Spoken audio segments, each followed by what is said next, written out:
Secretary గారు handloom అదే విధంగా పవర్ లూమ్స్ మనం ఆదుకోవాలి, పన్నులు ఇవ్వాలి. ఒకవేళ బతుకమ్మ చీరలు ఆగిపోతే కొంతమందికి నష్టం జరుగుతుందని వారు నా దృష్టికి తీసుకురావడం జరిగింది. బతుకమ్మ చీరలు కట్టుకునేంత క్వాలిటీ కానీ దాని మీద పెట్టాల్సినంత పెట్టుబడి పెట్టలేదు.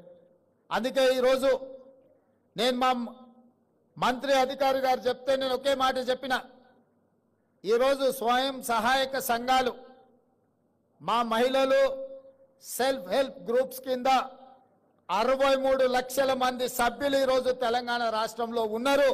ఈ 63 లక్షల మంది సభ్యులకు ఒక మంచి డిజైన్తో ప్రతి ఆడబిడ్డకు 2 చీరలు ఇస్తే 1,30,00,000 చీరలు మనము ఆర్డర్ ఇవ్వచ్చు. మంచి డిజైన్లతోని మంచి క్వాలిటీతోని ముందుకు రమ్మని మా అధికారులకు సూచన చేసినాం. తొందరలోనే స్వయం సహాయక మహిళా గ్రూపుల్లో ఉండే ప్రతి మహిళకు సంవత్సరానికి 2 చీరలు ఇవ్వాలి అన్న ఆలోచన ఈరోజు రాష్ట్ర ప్రభుత్వము మీ అభిమానంతో ఈరోజు ఆ నిర్ణయం తీసుకోవడం జరిగింది. అదేవిధంగా సంఘాలలో చెప్పులు లేనోళ్ళు టీవీలు వచ్చినాయి, పేపర్లు వచ్చినాయి, ఫామ్ హౌస్లు వచ్చినాయి, బంగళాలు వచ్చినాయి, జూబ్లీస్లో ప్యాలెస్లు వచ్చినాయి, గజ్వెల్లో వందలాది ఎకరాల ఫామ్ హౌస్లు వచ్చినాయి. మరి త్యాగాలు చేస్తే కొండా లక్ష్మణ్ బాపూజీ గారి లాగా లేకుండా మీరెందుకు ఇట్లా వేలాది కోట్ల రూపాయల ఆస్తులు వచ్చినాయో మీ త్యాగానికి కొండా లక్ష్మణ్ గారి త్యాగానికి ఉన్న తేడా ఈరోజు తెలంగాణ సమాజం గమనించాలి.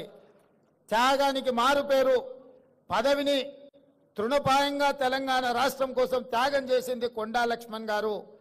పదవులను అడ్డం పెట్టుకొని ఎన్నికలు ఉప ఎన్నికలు తీసుకొచ్చి ఎన్నికల్లో సెలక్షన్స్ కలెక్షన్స్ చేసుకొని బాగుపడ్డోళ్ళు ఎవరో తెలంగాణ సమాజం నిశ్చితంగా గమనిస్తూనే ఉంది. కాబట్టి త్యాగం అనే పదం మీకు సూట్ అవ్వదు.